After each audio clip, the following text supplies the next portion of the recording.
Hello friends, welcome to our channel NCERT novel. आज हम लोग सीडीपी का 2016 का पेपर करने जा रहे हैं, प्राइमरी लेवल का। तो हम लोग ने इससे पहले 19, 18, 17 तीनों पेपर कर लिए। हम लोग 2016 के क्वेश्चन पेपर को सॉल्व करने जा रहे हैं। ठीक है, फर्स्ट क्वेश्चन देखते हैं। Kohlberg theory of development is concern with. ठीक है, कोलबर्ग का जो सिद्धांत है वो किससे संबंधित है? भाषा के विकास से, सामाजिक विकास से, नैतिक विकास से या शारीरिक विकास से? तो जो कोलबर्ग ने थ्योरी दी थी वो डिपेंड करती है आपके मॉरल डेवलपमेंट यानी कि नैतिक विकास पे। ठीक है, कोलबर्ग से सीधी अगर बात आएगी तो इनकी थ्योरी किस पे बेस करती है? नैतिक विकास या मॉरल डेवलपमेंट पे बेस करती है। ठीक है, इन्होंने अपनी थ्योरी में काफ़ी चीज़ें बताई। इन्होंने दो बातों पे बात की थी मेनली, मॉरल डिलेमा और दूसरा मॉरल रीजनिंग। मतलब डिलेमा वो सिचुएशन होती है कि जब हम दुविधा में हो, मतलब दो सिचुएशन ऐसी हो कि हमारे लिए बहुत इंपॉर्टेंट है, उसमें से हमें एक क्या चूज़ करना है या उसके क्या रास्ते हम लेके चल रहे हैं। और दूसरी मॉरल रीजनिंग पे, ठीक है, उसके लिए क्या तर्क दे रहा है इंसान, क्या रीजनिंग बता रहा है वो। इन्होंने इसके अकॉर्डिंग जो है 3 लेवल्स में मोरालिटी को डिवाइड किया उन्होंने। एक था इनका फर्स्ट स्टेप था प्री कन्वेंशनल लेवल यानी कि पूर्व परंपरागत, और कन्वेंशनल फिर सेकंड था इनका जिसमें था परंपरागत, और फिर था थर्ड पोस्ट कन्वेंशनल लेवल यानी कि पश्च परंपरागत। ठीक है, और इन्होंने इसको फर्दर दो सब स्टेजेस में डिवाइड किया। ठीक है, हम लोग ज़्यादा डिटेल में नहीं पढ़ते हैं, जब और क्वेश्चन आएंगे तो उसको और डिटेल में लेते चलेंगे। आप लोग ये बिल्कुल कंफ्यूज मत करिएगा, ये कोलबर्ग है और इससे पहले जो हम लोगों ने अधिगम की थ्योरी पढ़ी थी यानी कि लर्निंग थ्योरी पढ़ी थी वो पढ़ी थी कोहलर की। ठीक है, इससे कंफ्यूज बिल्कुल मत करिएगा, कोहलर अलग है और कोलबर्ग अलग है। इन्होंने मॉरल डेवलपमेंट पे काम किया, उन्होंने लर्निंग थ्योरी दी थी। ठीक है, जो कोलबर्ग थे उन्होंने लर्निंग थ्योरी दी थी जिसमें उन्होंने एक सुल्तान नाम का चिंपैंजी को लिया था और इस पर उन्होंने एक्सपेरिमेंट अपनी पूरा उन्होंने डिटेल एक्सप्लेनेशन दिया था। ठीक है, उनकी थ्योरी को नाम दिया जाता है थ्योरी ऑफ इंसाइट। ठीक है, जिस पे उन्होंने काम किया था। तो ये अलग है और वो अलग है, कोलबर्ग अलग है और कोहलर अलग है। ठीक है, इन चीज़ों को याद करते चलिएगा क्योंकि बच्चे कंफ्यूज होकर डायरेक्ट टिक कर सकते हैं, इसलिए यहाँ पे बताना इंपॉर्टेंट था। अब सेकंड बात करेंगे क्वेश्चन की, the concept of programmed learning was given by. ठीक है, यानी कि अब अभिक्रमायोजित अधिगम का प्रत्यय किसने दिया था? ठीक है, तो हमें 4 ऑप्शन दिए गए। पहला है हल, फिर है थॉर्नडाइक, फिर है स्किनर और फिर है वॉटसन। ठीक है, देखिए हल हम लोग पहले भी इससे पढ़ चुके हैं कि हल ने क्या दिया था? ड्राइव रिडक्शन थ्योरी दी थी। ये क्वेश्चन आ चुका है, तो यानी कि ये तो इसमें नहीं आएगा, इन्होंने ड्राइव रिडक्शन थ्योरी दी थी। अगर हम थॉर्नडाइक की बात करें तो उन्होंने ट्रायल एंड एरर पे काम किया था जैसा कि हम जानते हैं। ठीक है, तो इसको भी यहाँ पे हटा देंगे, ट्रायल एंड एरर थॉर्नडाइक, जिन्होंने कैट पर काम किया था, स्टिमुलस रिस्पॉन्स थ्योरी पे काम किया था। अब स्किनर की बात कर लेते हैं। तो स्किनर की बात करें तो उन्होंने दिया था ऑपरेंट कंडीशनिंग पे उन्होंने काम किया था, जिसमें ऑपरेंट कंडीशनिंग में उन्होंने रिस्पॉन्स स्टिमुलस थ्योरी पे काम किया था जो कि चूहे पे था। ठीक है, तो लेकिन स्किनर ने इस थ्योरी के साथ साथ प्रोग्राम लर्निंग का भी कॉन्सेप्ट दिया है, तो हमें यहाँ पे अपना राइट ऑप्शन मिल जाता है स्किनर। ठीक है, अगर हम वॉटसन की बात करें तो वॉटसन ने काम किया है आपके इमोशंस पे। इमोशंस में उन्होंने 3 बातें बताई, फियर, एंगर, लव की बारे में उन्होंने बात की। ठीक है, तो ये भी हमें पता होना चाहिए क्योंकि क्वेश्चंस आते हैं कि वॉटसन ने क्या दिया। ठीक है, तो अब हिंदी में अगर देखें तो आंसर हमारा क्या हो जाएगा? स्किनर हो जाएगा। स्किनर ने 2 पे काम किया, एक तो ऑपरेंट कंडीशनिंग थ्योरी दी, साथ में उन्होंने प्रोग्राम लर्निंग का कॉन्सेप्ट भी दिया। ठीक है, चलते हैं नेक्स्ट क्वेश्चन की तरफ। Question third, a relatively permanent change in behaviour potentiality that occurs as a result of reinforce practice is. ठीक है, यानी कि व्यवहारिक क्षमताओं में वह सापेक्ष स्थायी परिवर्तन जो प्रबलित अभ्यास का परिणाम होता है तो उसे हम क्या कहते हैं? ठीक है, अगर हम फर्स्ट ऑप्शन की बात करें तो उसे हम लर्निंग कहते हैं, मोटिवेशन कहते हैं, एटीट्यूड या एप्टीट्यूड। तो उसे हम क्या कहते हैं? लर्निंग कहते हैं। आप लोग याद रखिएगा, उसे हम क्या कहते हैं? अधिगम कहते हैं। ठीक है, लर्निंग। क्वेश्चन 4 देखते हैं, cognition is a part of which of the intelligence theory. संज्ञान किस बुद्धि के सिद्धांत का हिस्सा है? ठीक है, तो कॉग्निशन जो है आपका फर्स्ट दिया है सैम्पलिंग थ्योरी या group factor theory, Guilford theory और फ्लेट क्रिस्टलाइज थ्योरी। ठीक है, हिंदी में देखें तो संज्ञान किस बुद्धि के सिद्धांत का हिस्सा? प्रतिदर्श समूह कारक, गिलफोर्ड का सिद्धांत या फ्लेट क्रिस्टलाइज सिद्धांत। ठीक है, तो आपका ये इंटेलिजेंस थ्योरी गिलफर्ड थ्योरी पे बेस करती है। ठीक है, cognition is a part of which intelligence theory? Guilford's theory, यानी कि गिलफर्ड्स ने जो थ्योरी ऑफ इंटेलिजेंस दी थी उसमें उन्होंने कॉग्निशन को एक पार्ट बताया था। ठीक है, और ये जो थ्योरी थी ये क्या थी आपकी, गिलफर्ड ने दी थी, उसका नाम था SOI मॉडल ऑफ इंटेलिजेंस। ये याद रखने वाली चीज़ है कि उन्होंने क्या दी थी, इंटेलिजेंस थ्योरी का नाम क्या था, SOI मॉडल। SOI मॉडल किसने दिया था? गिलफर्ड ने दिया था। उसमें किसकी बात की गई है? कॉग्निशन यानी कि संज्ञान की बात की गई है। ठीक है, नेक्स्ट क्वेश्चन की बात करते हैं। 8 years old Sudhir has a mental as of 10, what is his IQ? ये हम लोग इससे पहले भी सेट में पढ़ चुके हैं कि जब भी ऐसी बात होगी तो हम क्या करेंगे, मेंटल एज ऊपर रहती है, क्रोनोलॉजिकल जो होती है वो नीचे रहती है और मल्टीप्लाइड बाई 100 हो जाता है। ठीक है, इसको अगर हम सॉल्व करेंगे तो हमारा आंसर आ जाएगा 125 IQ। आप लोग ये करके देख लीजिएगा। ठीक है, next question, which theory of emotions deal with the ideas of emotional experiences depends upon emotional behavior? संवेग का कौन सा सिद्धांत इस विचार को मानता है कि संवेगात्मक अनुभव संवेगात्मक व्यवहार पर आधारित हैं? तो ये मानते हैं जेम्स लैंग। ठीक है, हिंदी में जेम्स लैंग है, तो आप लोग लेंज भी पढ़ सकते हैं या लैंग ही है, वैसे ये जेम्स लैंग है। और ये जो बाकी ऑप्शन है यहाँ से रिमूव कर देते हैं। ठीक है, तो फर्स्ट है जेम्स लैंग, इन्होंने बात की थी इमोशनल एक्सपीरियंस इन्होंने लिया था। ठीक है, उस पर इन्होंने बताया था, बहुत से साइंटिस्ट थे जिसमें से आपके वॉटसन आते हैं, वॉटसन ने फेयर एंगर लव के बारे में बात की। फिर आते हैं आपके पॉल एकमैन, तो उन्होंने 6 चीज़ों पे बात की थी, जैसे कि anger, disgust, fair, happiness, sadness and surprise. फिर आपके रॉबर्ट प्लचिक आए थे, उन्होंने 8 बेसिक्स दिए इमोशंस के लिए उन्होंने, और उसको 4 पेयर्स में डिवाइड कर दिया था। इसको डिटेल नहीं करेंगे अभी यहाँ पर। अब हम बात आ जाते हैं जेम्स लैंग जिसकी हम बात कर रहे थे। तो जेम्स लैंग थ्योरी में उन्होंने बताया था कि पहले फिजियोलॉजिकल अराउजल होता है, ठीक है, फिर इमोशंस आते हैं। ठीक है, ये इंपॉर्टेंट उन्होंने बताया कि शारीरिक उत्तेजना पहले आती है फिर संवेग आता है। मतलब अगर कोई भी हमने अचानक से शेर देखा, ठीक है, तो पहले हमारी बॉडी पे असर होता है फिर हमारे इमोशंस पे। ये उन्होंने बात की, बहुत से अलग अलग से साइंटिस्ट आए अलग अलग और उन्होंने अलग अलग बात की। ठीक है, तो इसमें ज़्यादा डिटेल नहीं करते हैं, आगे बढ़ते हैं अपने नेक्स्ट क्वेश्चन की तरफ। Emotional tension resulting from a blocking of a desire और नीड इज कॉल्ड। किसी इच्छा या आवश्यकता में रुकावट पड़ने पर उसमें उत्पन्न होने वाला संवेगिक तनाव क्या कहलाता है? कॉन्फ्लिक्ट कहलाता है, एंजाइटी कहलाता है, फ्रस्ट्रेशन या टेंशन। ठीक है, हिंदी में कहते हैं द्वंद्व, कुंडा, तनाव या चिंता। तो देखिए तनाव भी यहाँ पर नहीं है, फ्रस्ट्रेशन टेम्परेरी आता है, लेकिन एंजाइटी ऐसी चीज़ होती है जो आपकी लॉन्ग ड्यूरेशन के लिए आ जाती है। जब हम जो करना चाहते हैं वो नहीं कर पाते हैं, ठीक है, तो वो एंजाइटी के फॉर्म में आ जाती है, यानी कि वो एक चिंता का रूप ले लेती है। तो आपका राइट ऑप्शन क्या हो जाएगा यहाँ पे? थर्ड।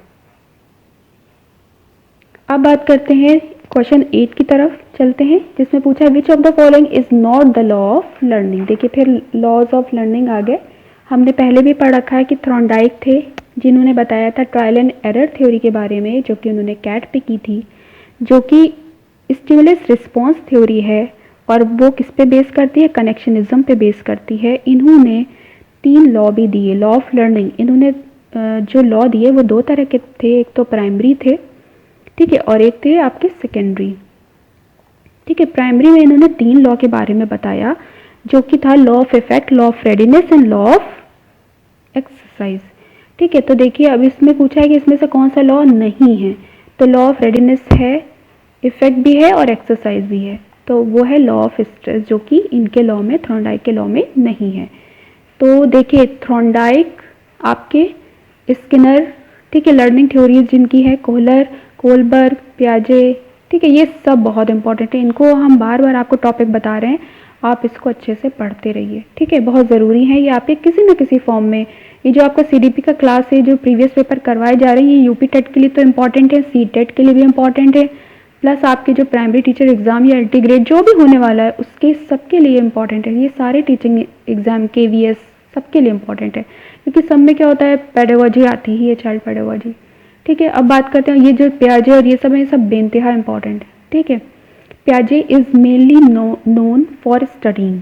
ठीक है, इसमें से कौन पियाजे जो हैं वो किसके लिए इम्पॉर्टेंट माने जाते हैं? लैंग्वेज डेवलपमेंट के लिए, सेक्सुअल डेवलपमेंट के लिए, कॉग्निटिव डेवलपमेंट के लिए या सोशल डेवलपमेंट के लिए। तो पियाजे से रिलेशन है कॉग्निटिव यानी कि दिमाग संज्ञानात्मक विकास का। ठीक है, पियाजे किसके लिए इंपॉर्टेंट है? संज्ञानात्मक विकास पे इन्होंने काम किया था। इन्होंने, हम इसकी बात पहले भी कर चुके हैं कि इन्होंने 3 स्टेजेस दी थी, 4 स्टेजेस दी थी। सेंसरी मोटर पहली है जिससे बहुत बहुत क्वेश्चन पूछे जाते हैं, फिर सेकेंड है प्री ऑपरेशनल, फिर थर्ड होती है कॉन्क्रीट ऑपरेशनल, फिर आपकी होती है फॉर्मल ऑपरेशनल। ठीक है, जो सेंसरी ऑपरेशनल होती है यानी कि जो फर्स्ट स्टेज होती है उसमें आपका जो एज है वो होती है 0 से 2 ईयर्स। ठीक है, ये एक रेंज दी गई है। उसके बाद जो सेकेंड होती है आपकी, जिसमें प्री ऑपरेशनल जिसको कहते हैं, उसकी एज होती है 2 to 7 ईयर्स। ठीक है, उसके बाद आपकी कॉन्क्रीट ऑपरेशनल, जब बच्चा टच करके हर चीज़ को समझने लगता है। ठीक है, तो 7 से 11 आ जाती है आपकी एज। और फिर फाइनली फॉर्मल डेवलपमेंट में यानी कि फॉर्मल ऑपरेशनल में उसमें आपकी 11 to 15 एज आ जाती है।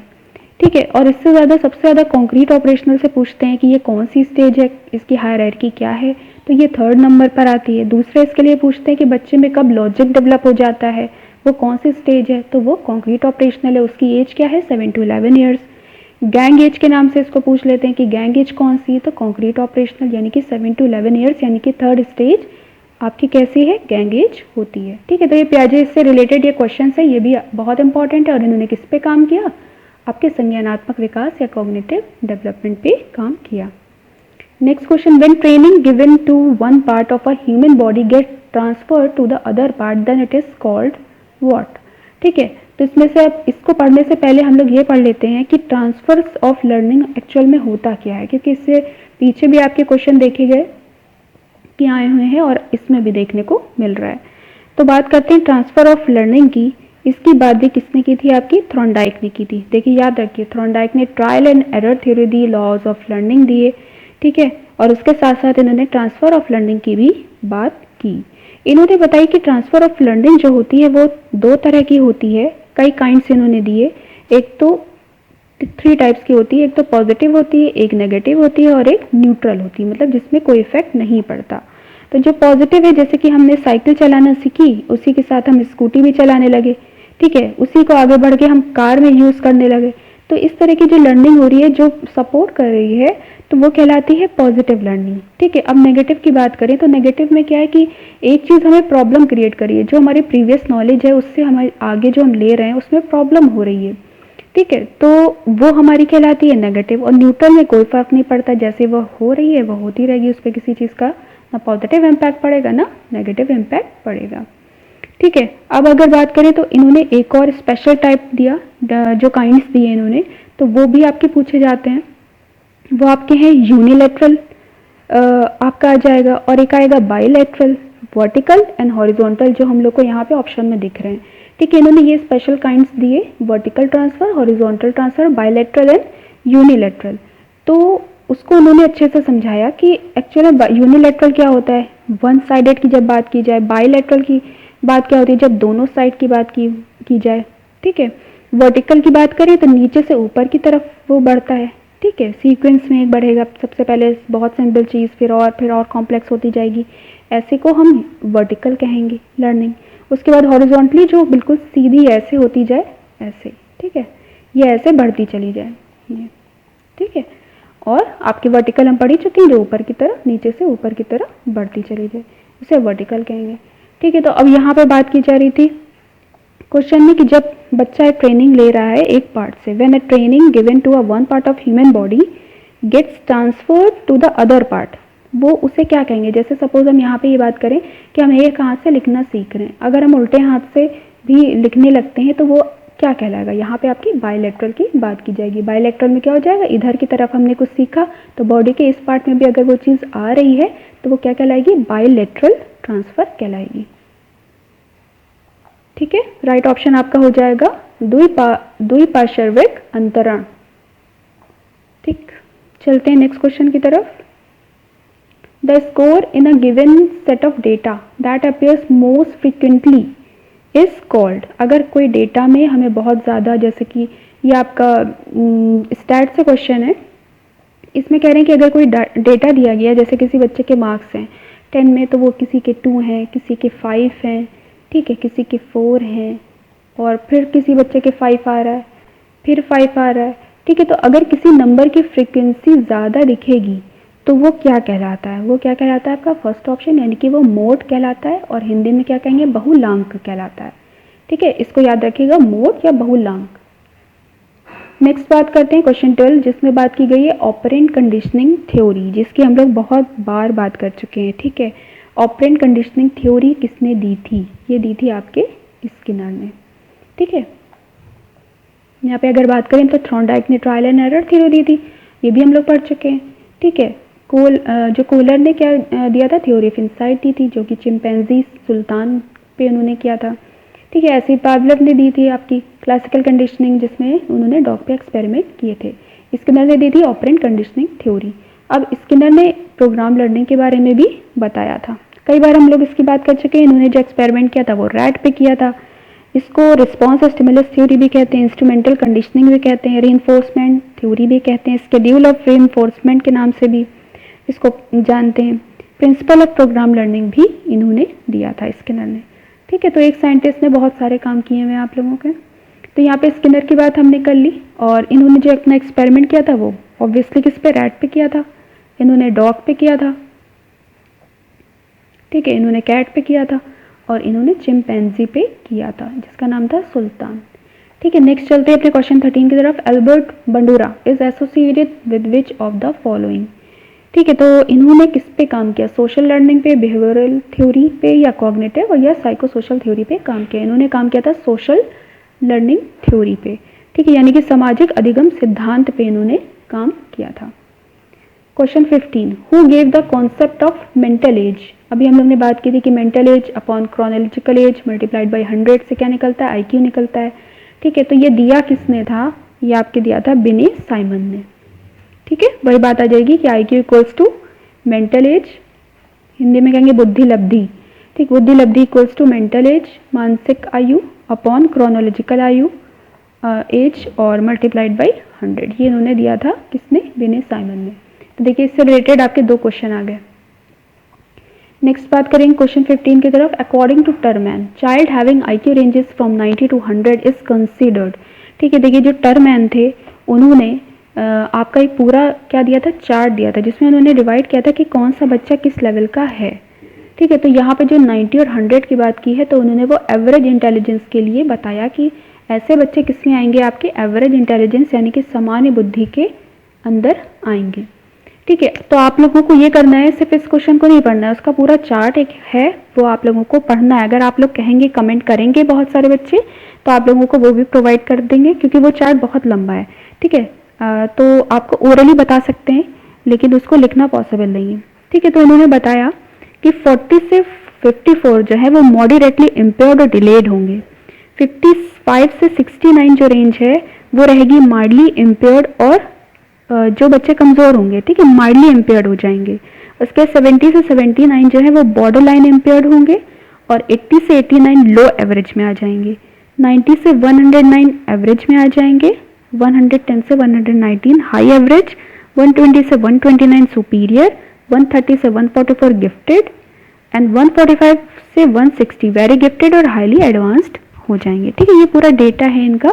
तो अभी इस पे क्वेश्चन आया है, तो और भी उस पर क्वेश्चन आ सकते हैं, इसलिए आप लोग उसको ध्यान से देख लीजिएगा।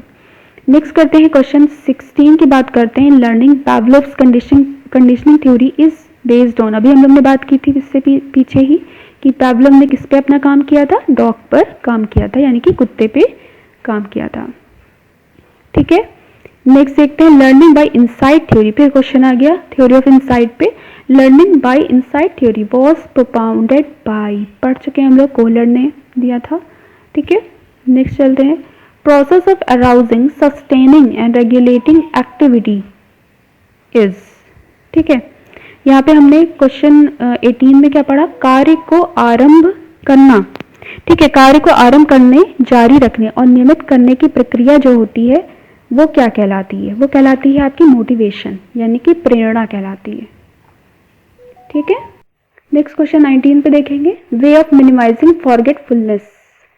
ठीक है, अगर हमें विस्मृति कम करने का उपाय इसमें से क्या होगा, हम ऐसा क्या करें जिससे हमारी जो विस्मृति है यानी कि जो फॉरगेटफुलनेस है वो कम हो जाए, हम बहुत कम भूलें।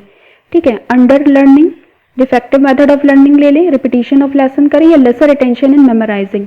बिल्कुल कोई भी चीज़ अगर हम बार बार पढ़ते हैं, उसका रिपीट करते हैं, तो वो चीज़ हमें याद हो जाती है। जैसे इस पेपर में आपकी सीडीपी में हम शुरू से आपको सारी जो लर्निंग थ्योरी है बार बार बता रहे हैं, कहीं पे भी कोई क्वेश्चन आता है तो उस पर सारी थ्योरीज बता देते हैं ताकि आप उसको भूलने ना पाए, क्योंकि बच्चे कंफ्यूज होते हैं, कोई कैट पे की गई है, कोई डॉग पे की गया है, कोई चिंपैंजी पे किया गया है ना, तो सारे अलग अलग हैं और नाम पे उससे कनेक्टेड नहीं हो पाते तो बच्चा कंफ्यूज होता है, क्योंकि किसी भी तरह से पूछ लेते हैं किस साइंटिस्ट ने क्या दिया, किस पे एक्सपेरिमेंट किया। ठीक है, तो इसलिए आप लोगों को बार बार बताया जा रहा है। तो अगर आप भूलने को कम करना चाहते हैं तो आपको क्या करना है, रिपीटिशन करना है, लेसन को बार बार पढ़ना है। जब आप बार बार पढ़ेंगे तो वो आपकी जो विस्मृति है वो अपने आप कम हो जाएगी। ठीक है, क्वेश्चन 20 लेते हैं।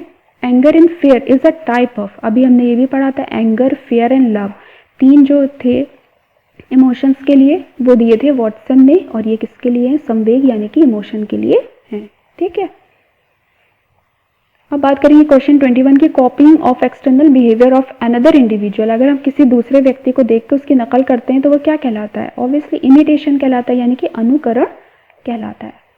ठीक है, if previous knowledge and past experience help in a new type of learning, अभी हम लोगों ने ट्रांसफर ऑफ लर्निंग पढ़ा था, उसमें ये चीज़ देखी थी कि अगर प्रीवियस नॉलेज का या पास्ट एक्सपीरियंस आगे हमें हेल्प कर रही है, मदद दे रही है न्यू टाइप ऑफ लर्निंग में, तो उसे हम क्या कहेंगे, क्या नेगेटिव ट्रांसफर कहेंगे, ये सिर्फ ट्रांसफर ऑफ लर्निंग है, या लर्निंग है, या पॉजिटिव ट्रांसफर है। तो ऑब्वियस सी बात है ये क्या है, आपकी पॉजिटिव ट्रांसफर है। इसका वही एग्जाम्पल है कि हमें सपोज साइकिल चलाना आती थी तो हम आराम से स्कूटर चलाना भी सीख सकते हैं, तो ये क्या है, आपका पॉजिटिव ट्रांसफर ऑफ लर्निंग है।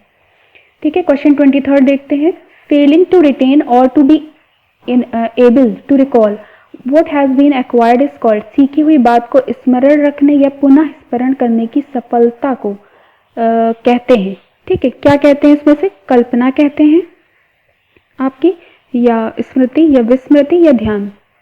सीखी हुई बात को स्मरण रखने या पुनर्स्मरण करने की असफलता, देखिए ध्यान से देखिए, यहाँ पे असफलता की बात कर रहे हैं। Failing to retain or to be able to recall what has been acquired is call, मतलब हम उसको याद नहीं कर पा रहे हैं, जो भी चीज़ हमने पढ़ रखी है उसको जब हम चाह रहे हैं तो उसको उसमें हमें असफलता मिल रही है, वो क्या कहलाएगी, आपकी फॉरगेटिंग कहलाएगी, यानी कि विस्मृति कहलाएगी। ठीक है, ये तो बहुत ईजी था। नेक्स्ट चलते हैं 24 की तरफ। Bhatia battery is use to measure which of the following, Bhatia battery test है या प्रयोग है, ये किस पर किया जाता है, या आपकी इंटेलिजेंस चेक करने के लिए किया जाता है। ठीक है, बुद्धि। नेक्स्ट बात करेंगे 25 क्वेश्चन, हमने इससे पहले हॉल्स यहाँ पे बढ़ा रहे हैं। Halls theory explain which of the following, हमने HULL हल के बारे में भी पढ़ा था जिसमें इन्होंने क्या दिया था, ड्राइव रिडक्शन थ्योरी दी थी। ये कौन है, लेकिन ये हॉल्स थ्योरी है। अब इन्होंने किसकी बात की है, नेचर ऑफ इंटेलिजेंस की है, कि role of motivation in learning की बात की है, या डेवलपमेंट ऑफ वैल्यूज की, या साइकोलॉजिकल एडोलेसेंस की बात की है। ठीक है, अब यहाँ पे हिंदी में अगर एक बार पढ़ें तो इन्होंने बुद्धि की प्रकृति की बात की है, या आपकी अधिगम में अभिप्रेरणा की बात की है, या मूल्यों का विकास, और लास्ट है किशोरों के मनोविज्ञान की बात की है। तो बिल्कुल जो फोर्थ ऑप्शन है यानी कि किशोरों का मनोविज्ञान की ही इन्होंने बात की थी। हॉल थ्योरी की बात इन्होंने की थी, साइकोलॉजी ऑफ एडोलेसेंस कहलाता है, और आप लोग इनकी डेफिनेशन से भी याद कर सकते हैं, बहुत पूछी जाती है, जिस पे इन्होंने कहा है तो उससे भी आपको समझ में आ जाएगा कि ये साइकोलॉजिकल यानी कि किशोरों के मनोविज्ञान पर ही बेस्ड करती है। इनकी डेफिनेशन थी, psychology of adolescence is the period of great stress, strain, storm and strife. ठीक है, तो इसी से पता चल रहा है कि इन्होंने एडोलेसेंस की बात की, जिसमें इन्होंने बताया कि जो ये पीरियड होता है बच्चों का, किशोर अवस्था होती है, ये बहुत ही ज़्यादा स्ट्रेस की होती है, इसमें बहुत ज़्यादा स्ट्रेन होता है, बहुत ज़्यादा तूफान ज़िंदगी में आया हुआ होता है काफ़ी फैक्टर्स की वजह से। ठीक है, तो स्टेनले हॉल इनका पूरा नाम है साइंटिस्ट का। इन्होंने कौन सी थ्योरी दी थी, हॉल थ्योरी, किस पे दी थी, साइकोलॉजी ऑफ एडोलेसेंट की बात इन्होंने की है। Next 26, psychosexual development of human personality has been emphasised by. ठीक है, तो साइकोसेक्सुअल की जब बात आए तो हमेशा फ्रॉइड को लगा दीजिएगा, नो डाउट। मानव व्यक्तित्व को, मनोलैंगिक विकास को निम्न में से किसने महत्व दिया, फ्रॉइड ने दिया था। ठीक है, नो डाउट। चलते हैं नेक्स्ट क्वेश्चन की तरफ। First laboratory of psychology was established bye, किसने की थी, W. वुंट ने की थी। ठीक है। Who is the founder of gestalt psychology, यानी कि गेस्टाल्ट मनोविज्ञान की आधारशिला किसे माना जाता है? ठीक है, तो इसके हैं मैक्स आपके वर्थीमर। ठीक है, वैक्स वर्थीमर। ठीक है, एक बार फिर से रिपीट कर दे, गेस्टाल्ट साइकोलॉजी के फाउंडर कौन है? आपके मैक्स वर्थीमर। ठीक है, एक चीज और थी यहाँ पर, जो ये डब्ल्यू वुंड थे, इनको फादर ऑफ एक्सपेरिमेंटल साइकोलॉजी भी कहा जाता है। ठीक है, फादर ऑफ एक्सपेरिमेंटल साइकोलॉजी। अब बात करेंगे क्वेश्चन 29 की, जिसमें कंसोलिडेशन की बात की गई है। ठीक है, तो consolidation theory is associated with which of the following? Learning से रिलेटेड है, मोटिवेशन से, मेमोरी से, क्रिएटिविटी, यानी कि अधिगम, अभिप्रेरण, स्मृति या सृजनात्मकता, संघनन। ये कंसोलिडेशन थ्योरी इस तरह की थ्योरी आपकी होती है। ठीक है, तो वो किस पे बेस करती है? आपकी मेमोरी पे, यानी कि स्मृति पे बेस्ड होती है। अब क्वेश्चन 30 देखते हैं। Field theory is the contribution of, field theory किसने दी थी आपकी? ये गेस्टाल्टवादियों ने दी थी या गेस्टाल्टिस्ट ने दी थी। ठीक है, तो 30 क्वेश्चन आपके यहीं पे खत्म होते हैं। अगर सेशन पसंद आया हो तो लाइक शेयर सब्सक्राइब करें, कमेंट करें। अगर आप लोगों को अच्छा लग रहा है तो इससे रिलेटेड आपको जो भी टॉपिक्स हैं उसके लिए आप लोगों के लिए स्पेशल वीडियो बनाए जाएं। लेकिन 1-2 कमेंट से काम नहीं चलेगा, आप लोग ज़्यादा लोग मिलकर कमेंट करें, तब इसके बारे में सोचा जाएगा। ठीक है, okay, thank you so much.